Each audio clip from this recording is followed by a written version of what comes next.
Hey guys, welcome to Primoth Explorer channel. So இன்னைக்கு இந்த வீடியோல நம்ம என்ன பார்க்க போறோம்னு பாத்தீங்கன்னா Thug Life movie review. Review இல்ல roast.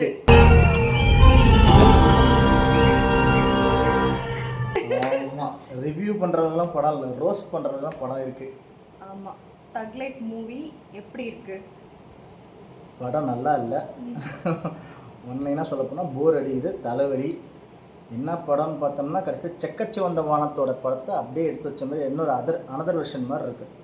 ஆமாம், நிறையா வந்து கேரக்டர்ஸ்லாம் உள்ளே விட்டு ரொம்ப அந்த மூவியே வந்து சொதப்பி வச்ச மாதிரி இருந்துச்சு. ஸோ நிறைய வந்து தேவையில்லாத கேரக்டர்ஸு. ஸோ அது வந்து கதையே வந்து ஒரு த்ரூவாக இல்லை, பயங்கர லேக் இருந்துச்சு படத்தில். அண்ட் வந்து ஒரு சவுண்ட் எஃபெக்ட்டு எதுவுமே வந்து சரியில்லை. மூவியில் வந்து ஒரு பாயிண்ட் கொடுக்குற அளவு கூட மூவியில் வந்து ஒர்த்தே கிடையாது சுத்தமாக. ஆமாம், ஆக்சுவலாக ஃபைட்ஸ் நல்லா இருக்குன்னு பார்த்தோம்னா ஃபைட் சீன் மட்டும் தான் நல்லா இருக்குது. மற்றபடி எந்த சீனுமே வந்து ஒரு இதுவே வரல, இம்பேக்டே வரமாட்டேங்குது. அந்த கதைக்குள்ளவே நம்ம அந்த இம்பேக்ட் அளவுக்குலாம் வரல. எப்படி போகுதுன்னா நிறைய கேரக்டர்ஸ் இருக்காங்க, கொஞ்சம் ஒரு 20-30 பேர் கேரக்டர் இருக்காங்க. எல்லோரும் சாவுறது தான் கதை. கடைசியாக ஒரே ஒரு கேரக்டர் உயிரோடு இருக்குது, அதுதான் கமலஹாசன். அவர் தான் ஹீரோ. அது யமனே ஏமாற்றிட்டு அப்படி இப்படின்னு சொல்லிட்டு ஒரு டைலாக் விடுறாரு. தேவையில்லாத சீன்ஸு. ஆமாம், கதை அப்படின்னு பார்த்தா கதையை சொல்லுங்கள். ஏன்னா எனக்கு கதையை சொல்கிற அளவுக்கு கூட அது என்ன கதைன்னு எனக்கு த்ரூவாக சொல்ல வரல. கதைன்னு பார்த்தோம்னா ஒன்றுமே இல்லை. செக்கச்சி வந்த மனம் படம் இருக்குல்ல, ஒரு அப்பா பெரிய டானாக இருப்பார், அவருக்கு 3 பசங்க, அந்த 3 பசங்க அடிச்சுப்பாங்க. அதே தான் இதில் ஒரு பெரிய ஆள், அவருக்கு வந்து அண்ணன் தம்பி 2 பேர், நாசர், கமல் வந்து சூப்பராக எல்லா வேலையும் செஞ்சுட்டு அவர் பெரிய டான் ஆயிடுவார். அண்ணனுக்கு ஒரு பொறாமை மனசுக்குள்ளே இருந்துகிட்ருக்கும். சிம்பு வந்து ஒரு தத்தெடுத்து வளர்க்குற பையன் மாதிரி, அந்த பையன் மாதிரி வளர்றான். அவனும் ஒரு கட்டத்தில் மேலே வந்து கமலுக்கு அகென்ஸ்டாக மாறிடுறாப்புல. கமலுக்கு அகென்ஸ்டாக மாறும்போது இவரோட இடத்த வந்து இவர் எடுத்துக்கலாம் அப்படின்ற மாதிரி வந்து அவரோட இனிமேல் நான் தான் ரங்கராஜ சக்தின்ற மாதிரி கொண்டுட்டு வந்துடுறாங்க. அதுலேருந்து பொழைச்சி கமல் வராரு. வந்து இவர் யார் வந்து எல்லோரும் வந்து இவங்க யார் கொண்டாங்களோ அவங்களெல்லாம் வந்து ரிவெஞ்ச் எடுக்கிறது தான் படம். அவ்வளோதான், இவ்வளோ தான் படம். ஸோ இது வந்து என்னென்னா டாப் ஹீரோ ஹீரோயின் எல்லாரையுமே போட்டு ரொம்ப கசகசன்னு போட்டு வச்சுருக்காங்க. ஆமாம், நம்ம மிசாஃபோர் ஹீரோ, அவர் பேர் என்ன? ஃபைசல். ஸோ அவர் அந்த கேரக்டர் உள்ளே வந்திருக்கு. அசோக் செல்வன், கமல்ஹாசன், நாசர். ஸோ அந்த மாதிரி நிறைய கேரக்டர் டாப் ஹீரோஸ் எல்லாம் போட்டால் படம் நல்லா ஓடும்னு நினச்சி போட்டாங்களான்னு தெரில. ஆனால் வந்து ரொம்ப அந்தளவுக்கு ரோல் கிடையாது அந்த கேரக்டருக்கெலாம். 10 நிமிஷம்தான். மிர்சாபுரி ஹீரோ ஒருத்தர் இருப்பாப்புல, ஹிந்தி ஆக்டர், அவரை தான் வில்லன் கடைசியாக கொண்டு வராங்க. அவருக்கு 10 நிமிஷம் தான் படம். அசோக் செல்வன் அங்கங்கே 2 நிமிஷம், ஆக மட்டும் 10 நிமிஷம். ஐஸ்வர்யா அதுக்கு 2 நிமிஷம், கடைசியில் ஒரு 5 நிமிஷம் வரும், அவ்வளோதான். அவங்க 10 நிமிஷம். இந்த மாதிரி 10 நிமிஷமாக கொண்டு போயிட்டாங்க. படம்னு பார்த்தோம்னா கமல் ஃபுல்லாக வருவார், சிம்பு ஃபுல்லாக வருவாங்க. 2 பேருக்கு மட்டும்தான் ஸ்க்ரீன் ஸ்பேஸ் வந்து கரெக்டாக இருக்குது. இவங்களுக்கு பாதி அவங்களுக்கு பாதின்ட்டு. ஆனால் ஆக்ஷன் சீன்ஸ்லாம் நல்லா இருக்குது. ஆக்சுவலாக நல்லா இருக்குன்னு பார்த்தோம்னா அந்த ஃபைட் சீன்ஸு, இந்த கார் சேசிங் சீன்ஸ் அதெல்லாம் அல்டிமேட், அதெல்லாம் சூப்பராக இருக்குது. ஃபைட் சீன்ஸ்லாம் நல்லா ரசிக்கிற மாதிரி தான் இருக்குது. மற்றபடி கதை மூவ் ஆகுதில்ல, இந்த கதை மூவ் ஆகுறதில்ல. ஒவ்வொரு இடத்துல ஒவ்வொரு பிரச்சனை. முதல்ல ஒட்டவே மாட்டேங்குது. நம்ம பார்க்கும்போது நம்ம கதையோட ஒட்டி போகணும். அது படம் போது அடுத்து என்ன போகுது அடுத்து என்ன போகுதுன்னு அந்த மாதிரி ஒட்டவே இல்லை. சாங் இருக்குது, 2-3 சாங் இருக்குது. அது நம்ம நல்லா அது சாங் இருக்கும்போது சும்மா அப்படியே ஜாலியாக இருக்குது. அது சாங்ஸ்லாம் முடிஞ்சதுக்கப்புறம் பார்த்தோம்னா வேறு மாதிரி போகுது. இதில் வந்து அஜித் ஃபேன்ஸ் வந்து கொண்டாடுறாங்க. சொல்லப்போனால் வந்து இன்றைக்கி தியேட்டரில் வந்து கடவுளே அஜித்லாம் கத்த ஆரம்பிச்சிட்டாங்க. ஏன்னா விவேகம் படத்தில் அந்த பனிமலையில் வந்து எக்ஸசைஸ் பண்ணுவார்ல, தலை விடுதலை சாங்கு, அந்த சீனை அப்படியே எடுத்து இந்த படத்தில் போட்டாங்க. அதேமாதிரி பனிமலையில் தள்ளி விடுறாங்க. இவர் அந்த பனிலேருந்து ஏஞ்சி அதில் அஜித் வந்து குச்சை வச்சு புல்லெட்டை நோண்டு வர முதுகில், இவர் என்னென்னா ஐஸை வச்சு புல்லெட் நோண்டி எடுக்கிறாரு. இதெல்லாம் வந்து அப்பயே ஃப்ளாப்பு அந்த படம். அதே மறுபடியும் காப்பி அடித்தவங்களாம் பார்த்துருக்காங்களான்னு தெரில. அதை காப்பி அடித்தாங்களா? கிளைமேக்ஸில் வந்து பிகில் கிளைமேக்ஸில் வந்து ட்ரக்ஸை விஜய்க்கு கொடுத்துருவாங்க.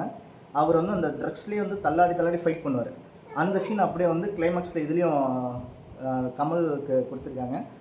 அதில் இதே மாதிரி தான் மயக்கோசின்னு ஒன்று போடுறாங்க. மயக்கத்திலே இருந்தால் அவர் ஒரு ஃபைட் பண்ணுறாரு. இந்த படம்லாம் அவங்களாம் பார்த்துருக்காங்களா, இல்லை ஏன் பார்த்து அதே சீனை மறுபடியும் காப்பி அடிக்கிறாங்க? பார்த்த சீனே வந்ததில் ஒரு மாதிரி இருக்குது.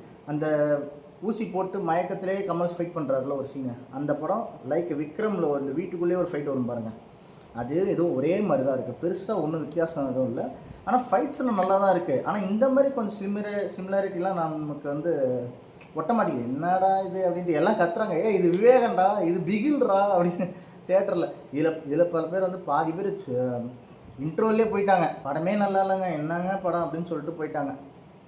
பணம் கொடுத்து நம்ம தலைவலியை வந்து வாங்கிட்டு வந்திருக்கேன் இந்த படத்தை. இதுக்கு ஒரு டேக்லைன் வச்சிருக்கேன், ஜாலியா வாங்க தலைவலியோட போங்க. இதுதான் இந்த படத்துக்கு வந்து தக்லீஃப். ஆக்சுவலி நாங்கள் வந்து இப்போதான் வந்து மூவி பார்த்துட்டு வந்தோம். ஸோ அந்த தலைவலியாக வந்து நாங்கள் ரிவ்யூ கொடுத்துடலாம். ஏன்னா நாங்கள் இன்னொரு நாள் நாங்கள் இதை ஷூட் பண்ணோம் அப்படின்னா மறுபடியும் இந்த படத்தை பற்றி பேசினாலே தலைவலி வரும்னு சொல்லிட்டு தான் நாங்கள் தலைவலியோட இது அந்த ரிவ்யூ வந்து எடுத்துடலாம்னு சொல்லி எடுத்துகிட்டு இருக்கோம். இந்த படத்தோட மிகப்பெரிய மைனஸ் யாருன்னா த்ரிஷா. த்ரிஷா தேவையே இல்லை படத்துக்கு. படம் த்ரிஷா இல்லாமலே படம் சூப்பராக இருக்கும். அந்த த்ரிஷாவை கொண்டு வந்து அதை கமல் ஒரு பக்கம் ஓட்டுறாரு, சிம்பு ஒரு பக்கம் லவ் பண்ணுறாரு, அவர் ஒரு பக்கம் கமல் செத்து போனதுக்கப்புறம் சிம்பு அதை பிக்கப் பண்ணிட்டு அது கூட ஓடிட்டு இருக்காரு. என்னடா கருமம் அது, அப்பம் பிள்ளையா இல்லை அண்ணன் தம்பியா எல்லாம் ஒரே பொண்ணையாக ஓட்டிகிட்டு இருக்கானுங்க அப்படின்ட்டு. கமல் பார்த்தோம்னா அவர் ஒய்ஃபை ரொம்ப லவ் பண்ணுவார். ஜீவான்ற கேரக்டர் வந்து அபிராமி மேம் வச்சுருக்காங்க, அவங்கள ரொம்ப லவ் பண்ணுறாங்க. ஆனால் அந்த லவ் பண்ணுறவர் வந்து ஒழுங்காக லவ் பண்ணல, வேற ஒரு பொம்பளை தான் போகிறாரு. இது என்ன உண்மையான லவ் என்னன்னு எனக்கு தெரியல ஒன்றும். இல்லை எனக்கு தான் அப்படி இருக்குன்னு பார்த்தா எல்லாருமே அப்படி தான் சொல்கிறாங்க. அபிராமியாக அவ்வளோ லவ் பண்ணுறாரு தன்னோட ஒய்ஃபை, ஆனால் அதே சைடில் வந்து த்ரிஷாவையும் வச்சுக்கிறாரு, ஜாலியாக இருக்கிறாரு. இது கமல் என்ன வேலைன்னா எல்லார் வீட்லேயுமே தாப்பா போடுறது தான் ஒரு வேலை. ஆக்சுவலாக அப்படி தான் வந்து கலாய்க்கிற மாதிரி தான் இருக்குது படம், சில சீன்ஸு. அதில் அவரே ஜஸ்டிஃபை பண்ணிக்கிறாரு. எல்லாருக்கும் ஒவ்வொரு வீக்னஸ், அவனும் குடிக்கிற வீக்னஸ், இந்த மாதிரி எனக்கு இந்த வீக்னஸ் இருக்குது அப்படின்ற மாதிரி அவரே கொஞ்சம் சொல்கிறதெல்லாம் ஒரு மாதிரியாக இருக்குது, கொஞ்சம் ஒரு மாதிரி பச்சையாக இருக்குன்னு வச்சுங்களேன். ஒன்று த்ரிஷாவை காட்டியிருக்கேன் நீங்கள், ஒன்று சிம்பு லவ் பண்ணுற மாதிரி காட்டியிருந்தா சரி ஓகே, அதான் அவரோட லவர் அப்படின்னு சொல்லிட்டு போய்க்கலாம். கமலும் யூஸ் பண்ணிப்பார். அதே டைமில் கமல் செத்ததுக்கப்புறம் சிம்புவும் நீ என் கூட தான் இருக்கணும்னு சொல்லிட்டு யூஸ் பண்ணிக்கிறாரு ஒரு கட்டாயத்தின் பேரில். என்னவோ ஒரு மாதிரி போகுது, இது ஒரு அசிங்கம் மாதிரி. அசிங்கம் தான், அசிங்கம் மாதிரிலாம் இல்லை, அசிங்கமே தான், அசிங்கமாக போகுதுங்க படம். அவ்வளோதான் விஷயமே இருக்கிறதுல. இவ்வளோ தான் கதை. இதில் நடுவில் வந்து இதில் ஆக்டிங் நல்லா இல்லையாப்பா அப்படின்னு கேட்காதீங்க. ஆக்டிங் எல்லாம் நல்லா தான் இருக்குது. ஆக்டிங்கை வச்சு மட்டும் என்ன பண்ணணும், என்டர்டைன்மெண்ட் பண்ணணும்ல. அந்த என்டர்டைன்மெண்ட்றது கதைக்குள்ளே வந்து நம்மளால் போக முடியல.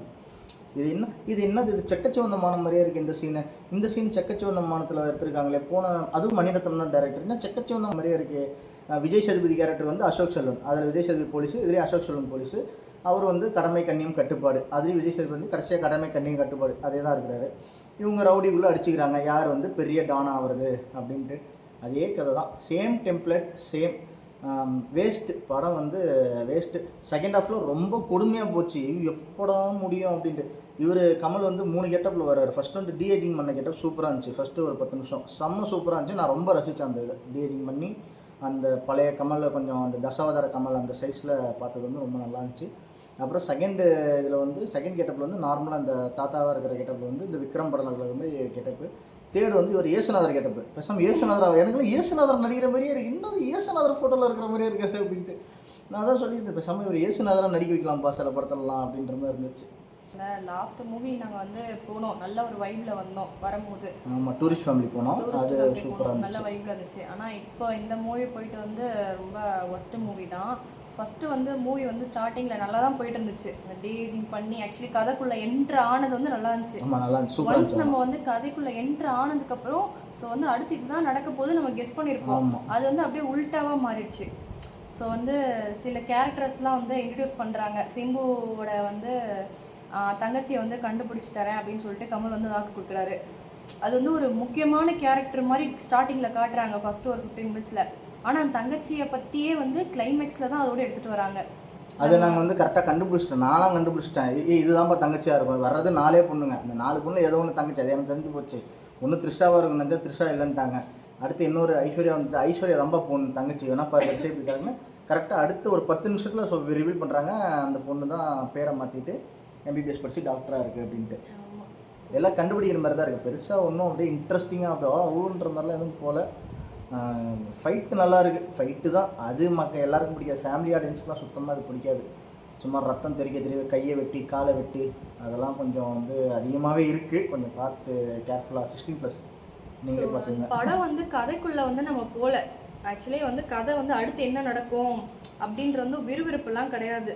ஸோ அப்படியே போகுது. ஒரு பக்கம் திடீர்னு வந்து டெல்லின்றாங்க, திடீர்னு ஒரு பக்கம் திருச்செந்தூர்ன்றாங்க. ஸோ அப்படியே மாற்றி ஒரே கொலாப்ஸ்டாக இருந்துச்சு. இல்லை அதெல்லாம் கரெக்டாக தான் இருந்தாங்க. உனக்கு அந்த தலைவலியில் பார்த்ததெல்லாம் கொஞ்சம் குழம்பிட்டாப்புல, வேற ஒன்றும் இல்லை. அதாவது திருச்செந்தூருக்கு வந்து தப்பிச்சிடுறாங்க அவங்க ஒய்ஃபு, அவங்க கமலோட பொண்ணு அப்படின்னு சொல்லிட்டு. அந்த சீன்ஸ்லாம் ஓகே தான், அதெல்லாம் நடக்கிறது தானே. ஒரு பெரிய தலை போச்சுன்னா அவங்களோட குடும்பம்லாம் ஒரு நார்மலான ஒரு நடுத்தர வீட்டில் போய் இருக்கிற மாதிரி தானே கதை வைப்பாங்க. அந்த மாதிரி தான் இருக்குது. இது பல படத்தோட காப்பி மாதிரி தான் இருக்குது. இதெல்லாம் பெருசாக ஒன்றும் புதுசாலாம் எதுவுமே இல்லை. ஆமாம், தக் லைஃப்னு ஓவர் எக்ஸ்பெக்டேஷனோட இருக்கிறவங்களுக்கு வந்து அந்த அளவுக்கு கதைன்னு வந்து சொல்கிற அளவுக்கு ஒன்றுமே கிடையாது. பேசிக்காக வந்து நார்மலாக வந்து ஒரு லோ பட்ஜெட் ஃபிலிம் எப்படி இருக்குமோ அதே மாதிரி தான் வந்து கதை. ஒன்றும் பெரிய கதைலாம் ஒன்றும் கிடையாது.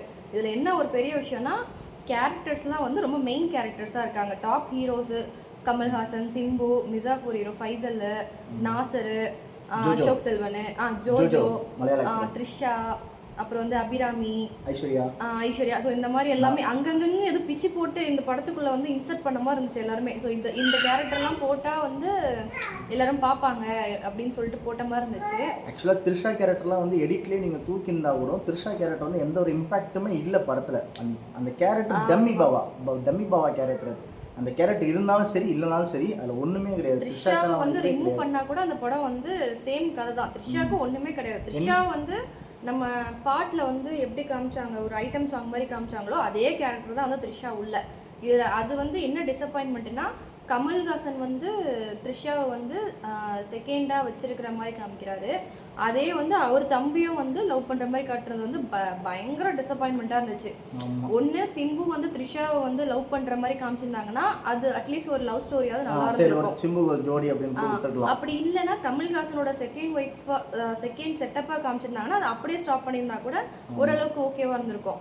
ஸோ அதை அண்ணனா சொல்லி கமலும் ஓட்டுறாரு, தம்பின்னு சொல்லி சிம்புவும் ஓட்டுறது வந்து ரொம்ப அக்லியாக இருந்துச்சு. இதில் வேற பெத்த புள்ள மாதிரி நான் நினச்சேன், ஒன்று நான் சொன்னேன் அப்படின்றாங்க.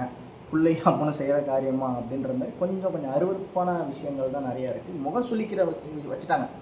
படம் என்னடா முகம் சொல்லிக்க வச்சு நான் சொல்லிகிட்டே இருந்தேன், ஐயோ என்னப்பா எப்படி இருக்கு, இப்படி இருந்தால் எப்படி ஒட்டும், ஐயோ இது கர்மமாக இருக்கே அப்படின்ற மாதிரி தான் ஆயிடுச்சு. அது வந்து ஃபஸ்ட்டு போனோன்னே பொட்டில் அடிச்சிருச்சு எனக்கு. செக்கச்சிவந்த வானம் பார்ட் 2 இல்லை சிவந்த வானத்தோட அனதர் யூனிவர்ஸில் நடக்கிற கதை அப்படின்ற மாதிரி தான் பொட்டிலே எனக்கு அடிச்சிருச்சு. அப்பயே நான் சொல்லிட்டேன், இது என்ன செக்கச்சிவந்த வானம் மாதிரி இருக்கே, போகிற பார்த்தா கிளைமேக்ஸில் வந்து அசோக் செல்வன் தான் ஜெயிப்பார் போலன்னு நினச்சேன். அதே மாதிரி அசோக் செல்வன் தான் கடைசியில் ஜெயிக்கிறாரு அப்படின்னு தான் வருது. சரி, கிளைமேக்ஸ் ஓகே, சிம்பு கமலும் ஒரு மிஸ் அண்டர்ஸ்டாண்டிங்கில் 2 பேரும் வந்து ஃபைட் போடுவாங்க. அந்த ஃபைட்லாம் சூப்பராக இருந்துச்சு. சரி, அந்த கிளைமேக்ஸ்லேயே ஒன்று சேருவாங்கன்னு பார்த்தா கிளைமேக்ஸில் தங்கச்சி சேர்த்து வைக்கிறாரு. சேர்த்து வச்சுட்டு ஒன்று சிம்புவை தங்கச்சியோட சேர்த்து சரி உனக்கு கொடுத்த வாக்கை காப்பாற்றிட்டப்பான்னு சொல்லி வாழ வச்சுருக்கணும். அப்படி இல்லையா இவரே போட்டு தள்ளணும். அந்த மிர்சாபுரி ஹீரோ வந்து அவர் வந்து போட்டு தள்ளி அவர் சிம்புவை சேர்த்து போயிட்டார். கடைசியில் வந்து கமல் வந்து ஒரு கிராமத்தில் ஒரு விவசாயி மாதிரி வாழ்கிறாரு. அந்த விவசாயி வாழ்னது டக்குன்னு விண்வெளி நாயகா அப்படின்றாங்க. இந்த படத்துக்கு விண்வெளி நாயகனுக்கும் என்ன சம்மதம் தெரியல. ஏதோ கமலை ப்ரைஸ் பண்ணணுன்றதுக்கே பண்ணுறாங்க போல இருக்குது. ஆனால் இந்த படத்துக்கும் அந்த விண்வெளி நாயகன் அப்படின்ற ஒரு இதுக்கும் சுத்தமாக ஒட்டலை. தக் லைஃப்ன்ற ஒரு டைட்டிலுக்கும் ஒட்டலை படத்தில். தக் லைஃப்னா நான் தக்காக இருக்கணும் அப்படின்ற மாதிரிலாம் ஒன்றுமே ஒட்டலை. எல்லாம் அடி வாங்குறாங்க. கிடையாது, ஒரு என்டர்டைன்மெண்ட்டு கிடையாது, ஒரு என்ன சொல்கிறது, ஒரு ஒரு ஒரு சாங் நம்ம ரெகுலராக வந்து ட்ரெய்லர் வந்தனால அந்த சாங் வந்து கேட்கும் போது கொஞ்சம் நல்லா இருந்துச்சு. ஸோ அவ்வளோதான். மற்றபடி இன்னொரு லாஜிக் மிஸ்டேக் எனக்கு தெரிஞ்சு சொல்கிறேன். 35 வயசு ஒரு ஆள் வந்து ஒரு 10-8 வயசு பையனை வந்து அடாப்ட் பண்ணி வளர்க்கும் போது ஒன்று அது அப்பா வளர்ப்பு பையனாக வளர்த்துருக்கணும். ஆனால் என்னென்னா அண்ணன் தம்பியாக வளர்க்குறாங்க. ஆனால் அவர் வந்து வயசாகி கிழவனாக இருக்கார். இவர் வந்து சிம்பு வந்து சின்ன பையன், ஆனால் வந்து அண்ணான்னு கூப்பிட்றான். அதுவே வந்து லாஜிக் மிஸ்டேக் மாதிரி தான் இருக்குது. கேங்ஸ்டர் மூவின்றதால இதில் வந்து காமெடி இல்லை. பாட்டுக்கு முக்கியத்துவன்றது வந்து 2 பாட்டு ஃப்ரண்ட்லேயே கொடுத்துட்டாங்க. அப்புறம் அந்த அண்ணன் தங்கச்சி சாங் வந்து இருக்குது. அது என்ன பாரு, அஞ்சு வண்ண பூவே, அந்த சாங் வந்து பேக்ரவுண்ட் ஓடிக்கிட்டே இருக்குது. அது ஓடுதுங்க, அந்த அஞ்சு வண்ண பூவே சாங்லாம் ஓடிக்கிட்டே இருக்குது. 8 நிமிஷத்துக்கு மேலே ஓடிட்டு இருக்கு பாட்டு. பின்னாடி அஞ்சு வண்ண பூவே அடப்பாங்க, அந்த 5 வண்ண பூ விட மாட்டிங்களா அப்படின்ற மாதிரி ஆயிடுச்சு. கிளைமேக்ஸ் எப்போடா என்ன வெளில விடுவீங்க அப்படின்ற மாதிரி தான் ஆக்கிடுச்சு இந்த படம். அதனாலே தலைவலி கழுத்து வலி எல்லாமே வந்துருச்சு. ஆனால் அந்த விண்வெளி நாயகான்ற பாட்டுமே கிளைமேக்ஸில் வந்து ரோலிங் டைட்டில் தான். அது மெயின் டைட்டில், அது ஒரு மெயின் சாங் கிடையாது. அப்புறம் இந்த சின்மைன் பாடி ஒரு பாட்டு ஹிட் ஆச்சு பாருங்க யூடியூப்ல, அந்த பாட்டுமே படத்தில் கிடையாது. இந்த பாட்டு தான் சிங்கு அந்த சாங் மட்டும்தான் தேட்டரில் இருக்குது. அதுவும் சுகர் பேபியும் இருக்குது. சுகர் பேபின்ற ஒன்றும் இல்லை, அது மாண்டேஜ் சாங் மாதிரி அப்படியே கொண்டு போயிட்டாங்க. அது நம்ம யூடியூப்ல பார்த்தது அதே தான். இதில் வந்து வீடியோலாம் ஒன்றும் இல்லை. படம் பார்த்தீங்கன்னா படத்துக்கு எவ்வளோ ரிவ்யூ 10க்கு 10 அவுட் ஆஃப் 2. நான் ஒரு 2.5. அந்த 2.5 எதுக்குன்னா ஃபைட் சீன் எனக்கு பிடிச்சிருந்தது. இவங்க ஃபைட் சீன்ஸ்லாம் அதிகமாக வர மாட்டாங்க. எனக்கு ஃபைட் சீன்ஸ் வந்து நல்லா கோரியோகிராஃப் பண்ணியிருந்தாங்க ஃபைட்டர்ஸ்லாம். அதுக்காகவே 2.5 தருவேன் நான். நான் வந்து 2 ஏன் தருவேன் அப்படின்னா, கமல்ஹாசனோட ஆக்டிங் நல்லா இருந்துச்சு. ஆனால் இந்த கதையை வந்து கரெக்டாக எடுத்திருந்தா இந்த படம் சூப்பராக போயிருக்கும். ஆமாம். ஸோ இது வந்து மைன்யூட் மிஸ்டேக் தான். வில்லனுக்கும் ஹீரோக்குமே வந்து ஒரு சின்ன ஒரு மிஸ் அண்டர்ஸ்டாண்டிங் தான். இது வந்து இவ்வளோ தூரத்துக்கு இந்த படம் போகிற அளவுக்கு இந்த மிஸ் அண்டர்ஸ்டாண்டிங் வந்து இதுக்கு பொறுப்பு இல்லை. இதில் பெரிய காமெடி என்னென்னு மெயினாக ஒரு வில்லனை காட்டுவாங்க ஆரம்பத்துலேருந்து. அவன் தான் மெயின் வில்லன். கிளைமேக்ஸ்லாம் பயங்கர போயிட்டு இருக்குன்னு பார்ப்போம். கடைசியில் பார்த்தா அவன் இயற்கையாகவே மரணம் அடைஞ்சிருவான்.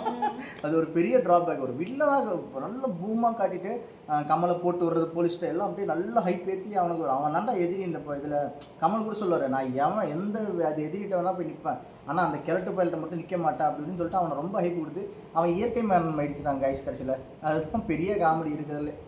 படம் வந்து நல்லா இல்லை. ஓடிடியில் பொறுமையாக பார்க்கலாம். நீங்கள் வந்து காசு வேஸ்ட் பண்ணாதீங்க. நாங்கள் வேஸ்ட் பண்ண மாதிரி நீங்களும் வேஸ்ட் பண்ண வேண்டாம். எங்களுக்கு எப்படா படம் முடியும் கிளம்பலாம் அப்படின்னு இருந்துச்சு. ஸோ அந்த மாதிரி மூவி தான் இது. தக் லைஃப்ன்ற யாரும் ரொம்ப எக்ஸ்பெக்ட்லாம் பண்ணாதீங்க. மூவி வந்து ரொம்ப ஒஸ்ட்டு தான். ஆமாம். எப்படி நாங்கள் ஓப்பனாக பேசி நாங்கள் தக் லைஃப் பண்ண பார்த்தீங்களா, அந்த மாதிரி தான். தக் லைஃப் வந்து நமக்கு தான் பண்ணியிருக்காங்க. நம்ம வந்து உட்காந்து நம்ம பார்க்குற நமக்கு தான் வந்து தக் லைஃப். ஆக்சுவலாக தக் லைஃப்னா அவங்க என்ன பண்ணிருக்காங்கன்னா, தேட்டரில் அவங்க எல்லாரையும் ஒரு மொக்க படத்தை காட்டி உட்கார வச்சிட்ட பற்றியா தரரா கொண்டு போயிருக்காங்க. மற்றபடி அது அவ்வளோதான் தக் லைஃப். படத்துக்கான டைட்டிலுக்கான இது ரீசன்லாம் இல்லை. அந்த விண்வெளி நாயகான்ற சாங்க்கானது எதுவும் இல்லை. கமலை ப்ரைஸ் பண்ணிருக்காங்க. ஓகே, விண்வெளி நாயகன் இந்த டெக்னாலஜி டெவலப் பண்ணுறது இதெல்லாம் வந்து ஒத்துக்கலாமே தவிர்த்து படத்தில் அதுக்கும் இதுக்கும் எந்த சம்மந்தமும் இல்லாத மாதிரி தான் இருக்குது. அவ்வளோதான் படம். இந்த படத்தை ரொம்ப எக்ஸ்பெக்ட் பண்ணியிருந்தேன். நான் தான் வந்து காலையிலேருந்து கூப்பிட்டு இருந்தேன், வா இன்னைக்கு ஃபஸ்ட் டேவே போகணும், படம் வேறு லெவலில் இருக்கும் அப்படின்னு நினச்சேன். கடைசியில் ஒன்றுமே இல்லை. நானும் அப்படி தான் நினச்சேன். தக் லைஃப்னும் போது நிறைய அதில் என்டர்டெயின்மெண்ட் வரும். ஆக்ஷன் மூவியும் தெரியும், பட் இருந்தாலும் கொஞ்சம் ஏதாவது வரும். ஏதாவது கதையே இல்லை. கதை வந்து ஃப்ளூவெண்ட்டாக சொல்கிற அளவுக்கு கதை கிடையாது. அது அங்கே பிச்சு போட்டு வச்ச மாதிரி தான் இருக்குது கதை. ஒரு பெரிய டான்ஸாக இருக்குது. 2 பேரும் அடிச்சுக்கிறானுங்க. சூழ்ச்சி பண்ணி எல்லாம் அடிச்சுக்கிறானுங்க. எல்லா கதையும் பார்த்த மாதிரி தான். செக்கச்சோன்னு தான். ஒரு த்ரோவாக ஒரு இது கிடையாது. ஒரு மெயின் வில்லனாக காட்டுறாங்க. அவன் வந்து நார்மலாக ஒரு இயற்கை மரணம். அந்த ஹீரோ கண்ணிலே படாமையே அவன் செத்து போயிடுறான். ஆனால் அவன் தாண்டா ஜென்ம எதிரின்னு சொல்கிறாங்க கமல். ஆனால் வந்து கமல் கண்ணிலே படாமல் அந்த வில்லன் வந்து செத்து போயிடுறாரு. இது வந்து ஒரு கொலைப்படமான படம் தான் அது. அதே மாதிரி வந்து கிளைமேக்ஸில் வந்து சிம்புவும் கமலும் வந்து சமாதானம் ஆகிற நிலைமையில் கரெக்டாக சிம்பு போட்டு தள்ளிடுறாங்க. ஒன்று போட்டு தந்து ஒன்று கமல் இறந்து சிம்பு உயிரோடு இருந்தால் அவன் தங்கச்சோடு சேர்த்து வச்சிருக்கலாம், படம் சுபம் அப்படின்னு ஆயிருக்கும். இது இல்லாமல் ரெண்டுமே இல்லாமல் நான் எமனையே ஏமாற்றிட்டேன் பார்த்தியா, நான் வளர்த்த புள்ளையும் காலி எல்லாரையும் காலி, ஆனால் நான் மட்டும் உயிரோடு இருக்கேன் அப்படின்னு ஒரு டைலாக் பேசுகிறாரு. அதெல்லாம் பார்த்தா எப்பா நீ இருந்தா என்ன இல்லைன்னா எனக்கு என்னப்பா, படம் நல்லா இல்லைப்பா போப்பா அப்படின்ற மாதிரி ஆயிடுச்சு. கடைசியில் கிளைமேக்ஸ் படத்தை போராடி கடைசி அந்த வில்லன் கிட்ட தான் வந்து சிம்பு வந்து சாகுறாரு. இதுக்கு வந்து பருத்தி மூட்டை வந்து குடவுன்லேயே இருந்திருக்கலாம். ஸோ இதுதான் வந்து மாரல். இதில் ஒரு என்ன விஷயம்னா, கமல் செவனேன்னு அந்த பையனை அப்படியே விட்டாருன்னா தங்கச்சோட சந்தோஷமாக வாழ்ந்துட்டு போயிருப்பாரு. அவரை தூக்கிட்டு வந்து கேங்ஸ்டர் உலகத்தில் கொண்டு வந்து அவரை ஒரு பெரிய கேங்ஸ்டர் ஆக்கி அவருக்கு இவரே தலையில் மண்ணவாரி போட்டுக்கிட்டு கடைசியில் வந்து தங்கச்சி சேர்த்து வைக்கிறதுக்கு பருத்தி மூட்டை பேசாமல் குடோன்லேயே வந்துருக்கலாமே. விட்டுருந்தா அவங்க 2 பேரும் எங்கேயோ பேப்பர் விற்று பொழைச்சிருப்பாங்க. அவங்க பேப்பர் தான் போடுவாங்க சின்ன வயசில், அப்படியே பேப்பர் விற்று அவங்க எப்படியே பொழைச்சிருப்பாங்க. அதை விட்டு அவரை கொண்டு வந்து நாசமாக்கி எல்லாம் செத்து போய் 30 கேரக்டர் 20 கேரக்டர் வருது படத்தில். 30-20 கேரக்டருமே செத்து போச்சு. கடைசியாக உயிரோடு இருக்கிறது கமலோட ஃபேமிலி, அப்புறம் வந்து அசோக் செல்வன், அந்த தங்கச்சி ஐஸ்வர்யா. ஆமாம், ஐஸ்வர்யா சிம்புவோட தங்கச்சி. சிம்பு செத்து போயிட்டாரு, சிர்சா செத்து போயிடும். வேறு யார் இருப்பா அங்கே பழிவாங்க, ஜோஜோ மலையாள ஆக்டர் அவர் செத்துருவார். அப்புறம் வந்து அவங்க பக்ஸு செத்து போயிடுவார். அப்புறம் வந்து வேறு நாசர் செத்து போயிடுவார். எல்லாரையும் போட்டு தள்ளிட்டே இருப்பாங்க. போட்டு தள்ளி முடிச்சே விட்டாங்க. அது எங்களையும் கொண்டுட்டாங்க. அவ்வளோதான். அந்த சத்தத்தோட செத்தோம்னா நாங்கள் செத்துட்டோம். அவ்வளோதான் நினச்சிக்க வேண்டியதான் நம்ம. ஸோ இதுதான் வந்து மூவியோட ரிவ்யூவில் ரோஸ்ட். இதெல்லாம் ரிவ்யூ பண்ண முடியாது. இதெல்லாம் ரோஸ்ட்டு தான் பண்ணணும். என்னப்பா செக்கச்சவந்தமான படத்தை இப்போ தான் 2017-18 வந்தது. அந்த படத்தை அப்படியே காப்பி அடித்து வச்சுருக்காங்க. அது எதுக்கு அந்த படம், எதுக்கு அந்த மாதிரி தான் இருக்குது. அதே மாதிரி இன்னொரு விஷயம் வந்து, இது வந்து சில உருட்டுகள்லாம் உருட்டிகிட்டு இருந்தாங்க அந்த படம் வரதுக்கு முன்னாடி. இவர் பேர் வந்து சக்திவேலு. நாயகன் படத்தில் வந்து கமலோட பொண்ணோட பையன் பேர் வந்து சக்திவேல் நாயகர் என்னமோ சொல்லுவாங்க.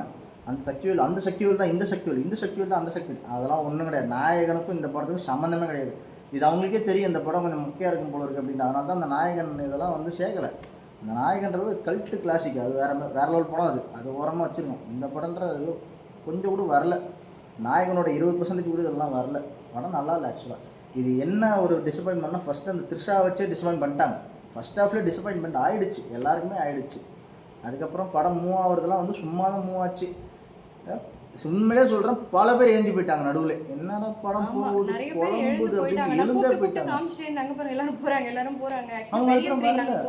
ஆமாம், பக்கத்தில் 2 பேர் கல்யாணம் ஆகி புதுசாக கல்யாணம் ஆகி வந்து உட்காந்துருந்தாங்க போல. உட்காந்துருந்தவங்க கிளம்பியே போயிட்டாங்க. இன்டர்வலுக்கு மேலே போய் எங்கே போவாங்கண்ணே, அவங்க போய் அரை மணி நேரம் ஆகுதுன்றாங்க. என்னப்பா படம் 1 hour கூட பார்க்கல, அதுக்குள்ளே போயிட்டாங்க அப்படின்ட்டு. சரி, அவங்களுக்கு தெரியாமல் போயிட்டாங்க. செகண்ட் ஹாஃப் சூப்பராக இருக்குன்னு பார்த்தா செகண்ட் ஹாஃபில் தான் வச்சு செஞ்சுட்டாங்க. அவங்கள்ட்ட தேட்டரில் வச்சு ஐயோ எப்போடா விடுவீங்க, ஐயோ 3 மணி நேரம் எடுத்து வச்சுட்டாங்க படத்தை. 3 மணி நேரம் படத்தை வந்து 2.25 மணி நேரம் படம். அது 2.25 மணி நேரம்லாம் அது ஒர்த்தே கிடையாது. 2 மணி நேரத்தில் முடிச்சிடலாம். த்ரிஷா சீனை எல்லாத்தையும் கட் பண்ணணும்னு வச்சுக்கோங்க, படம் ஓகேவா சீன்ஸ்லாம் இதெல்லாம் எதுக்கு இந்த ஷாட் இந்த இடத்துல தேவையே இல்லை. சில இதெல்லாம் அதை டெலீட் பண்ணாலும் ஒன்று தான், அதில் இருந்தாலும் ஒன்று தான்ற மாதிரி. ஏதோ த்ரிஷா சீன்லாம் கட் பண்ணி ஒரு அரை மணி நேரம் இருக்குமாப்பா சீனு. அவங்க சீன்ஸ்லாம் கட் பண்ணி தூக்கி போட்டோம். சரி, இந்த படம் 2.25 மணி நேரம் ஒரு எந்த ஒரு பாதிப்பும் கிடையாது அந்த சீன்லாம் கட் பண்ணுறதால. அவ்வளோதான், 2 மணி நேரம் படம் அழகாக போயிருக்கும். அதனால ஓகேவாக இருந்திருக்கும். அப்போ கூட படம் நல்லா இருக்காது, ஓகே அப்படின்ற அளவுக்கு இருந்திருக்கும். இப்போ இந்த சீன்லாம் சேர்ந்ததால படம் ஓகேயா இருக்கு. போயிட்டு கமல் அண்ட் வந்து கமல்ஹாசனோட ஒய்ஃப் இதை காமிச்சிருந்தாலே வந்து நல்லா தான் இருக்கும். அது வந்து கமலோட ஃபேமிலி அந்த ஜேர்னலாவது ஓரளவுக்கு க்யூட்டாக இருந்திருக்க மாதிரி இருந்திருக்கும். ஏன்னா இவங்க 2 பேருக்கு லவ்ஸ் நல்லா இருக்கும். ஸோ அது ஆனால் இதுக்கிடையில வந்து ஒய்ஃபையும் வந்து லவ் பண்ணுற மாதிரியும் அண்ட் வந்து த்ரிஷாவையும் வந்து ஒரு சைடு ஓட்டுற மாதிரியும், த்ரிஷா வந்து ஓகே பண்ண சொல்லி வந்து கமல் வந்து ஒய்ஃப் கிட்ட கன்வின்ஸ் பண்ணுறது, இதெல்லாம் வந்து ரொம்ப பார்க்கவே நல்லா இல்லை படம். இவ்வளோ பெரிய டாப் ஹீரோ வந்து இந்த மாதிரி நடித்ததும் நல்லா இல்லை, அவ்வளோ பெரிய டாப் ஹீரோயின் த்ரிஷா அது இந்த ரோல் நடித்ததும் வந்து நல்லா இல்லை. பார்த்த படத்துலேயே வந்து த்ரிஷா வந்து தான் எல்லா படமும் ஃப்ளாப் ஆகுது. நாங்கள் வரிசையாக அப்படி தான் பார்த்துக்கிட்டு இருக்கோம். விடாமுயற்சி, குட் பேட் அக்லி, இதோ இப்போ தக் லைஃப். ஓகே, இதுதான் வந்து தக் லைஃப் மூவியோட ரோஸ்ட்டு. ஸோ வந்து நீங்கள் யாராவது மூவி பார்க்கணும்னு நினச்சிங்கன்னா ஒரு 10 நாள் வெயிட் பண்ணிங்கன்னா ஓடிடியில் வந்துடும். ஸோ இது வந்து ரொம்ப நாளாக ஓடாது. அப்படியே தான் நீங்கள் தேட்டரில் தான் போய் பார்க்கணும் அப்படின்னீங்கன்னா ஒரு தலைவலி டேப்லெட்டு, ஒரு ஹெட்செட்டு ஏதாவது கொஞ்சம் எடுத்துகிட்டு போனீங்கன்னா கொஞ்சம் பெட்டராக இருக்கும். தலைவலி டேப்லெட் போட்டால் கொஞ்சம் தலைவலி கொஞ்சம் கம்மியாக வந்தால் தலைவலியில் கொஞ்சம் பார்ப்பீங்கல்ல. அவ்வளோதான், இவ்வளோ தான் கதை. இது வந்து பாயிண்ட்டுன்னு பார்த்தோன்னா 10க்கு 2, நான் 10க்கு 2.5 ஆக்ஷனுக்கு மட்டும், அவ்வளோதான். ஸோ இதே மாதிரி வந்து நம்ம நெக்ஸ்ட் மூவி ரிவ்யூவில் வந்து பார்க்கலாம். ஆமாம், அடுத்த ரெட்ரோ ஓடிடியில் பார்த்துட்டு இருக்கோம். முடிச்சு சொல்கிறோம், 3 நாளாக பார்த்துட்டு இருக்கோம் உட்காந்து. அதை பார்த்துட்டு அடுத்த ரிவ்யூ வரோம் நாங்கள். ஓகே, டாடா பை பை. சரியா பாப்போம். தலை வலிக்குது, காசு கொடுத்து தலைவலியை வாங்கிட்டு வரோம் போயிட்டு நாங்கள். அப்படியா? தலைவலியாக இருக்குது. ஏன் போகும் படம் பார்த்துட்டு தலைவலியிலையா வரது போயிட்டு. அவ்வளோதான், ஒரே வார்த்தையில் ரிவ்யூ முடிச்சிட்டாப்புல தலைவலி படம்.